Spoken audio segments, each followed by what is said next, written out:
Good afternoon, His Excellency, honorable judges, distinguished guests, ladies and gentlemen. Today, I'm very delighted to be able to present you one very controversial topic, which is, should we let juveniles be treated the same as adults in the criminal court? First of all, what is the difference between juveniles and adults? Juveniles refers to the young adults who are under the age of 18, the ones who can't drink, the ones who can't drive, and the ones who can't vote, the ones who do things unless they have their parents' permission or they have their parental guidance. While as adults, well, they can do everything that the juvenile can't. And the thing that between them is that in court, how they're treated differently is that juveniles, they serve their sentence when they're 18, while as adults, they serve their sentence when the judge gives them his rulings. For example, like if they're at the age of 21 and the judge says his decision is that he has to go to prison, then at that time he has to go. So ladies and gentlemen, I stand here before you to present my utmost disagreement that we should not treat juveniles and adults the same in the criminal court for two main reasons.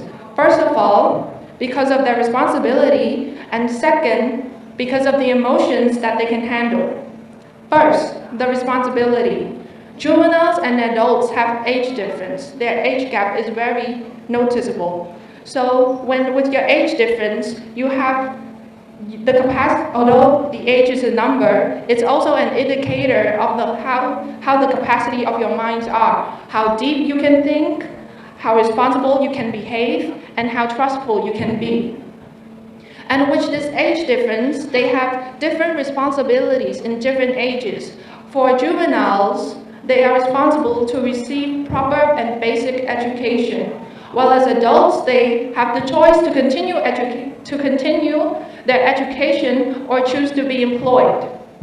For example, if we were given to serve both group of people the same kind of sentence for vandalism, usually the punishment for vandalism is to serve community services.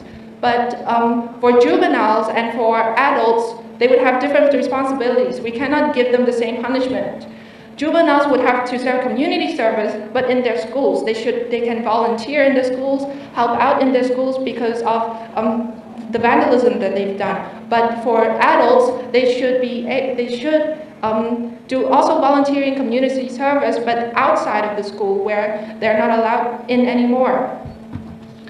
Second, juveniles and adults should not be treated the same because of the emotions that they can handle. Emotionally, when you are young, you cannot handle the stress that people give to you.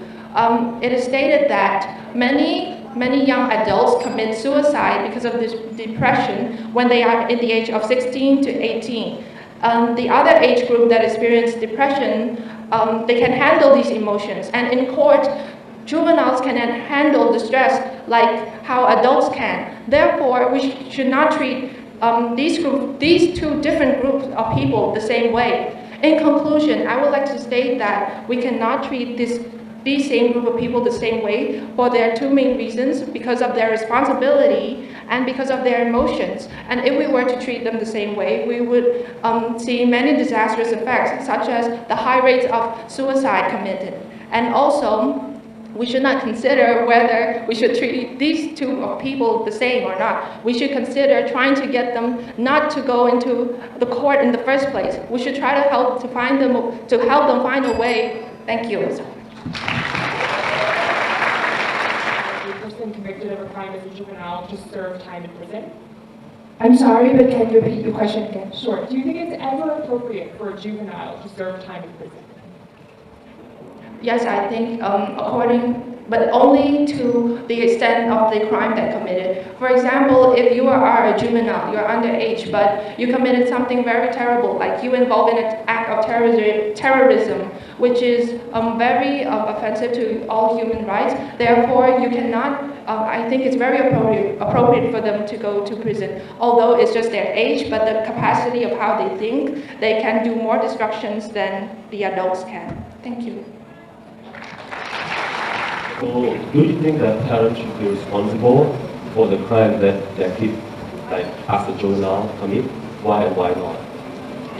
Thank you for your question. I don't think that the parents should be responsible for the crimes that the children commit, unless the parents are involved in the crime that they commit, unless they are the ones who gave the order for the children to commit those crimes. But if they were not involved, if they didn't give that order, they should give support to the children so that the children could turn themselves into better persons. But if they didn't, then they shouldn't be responsible in any part of it. They should acknowledge the crime that their children commit and try to turn them back into good people. Thank you.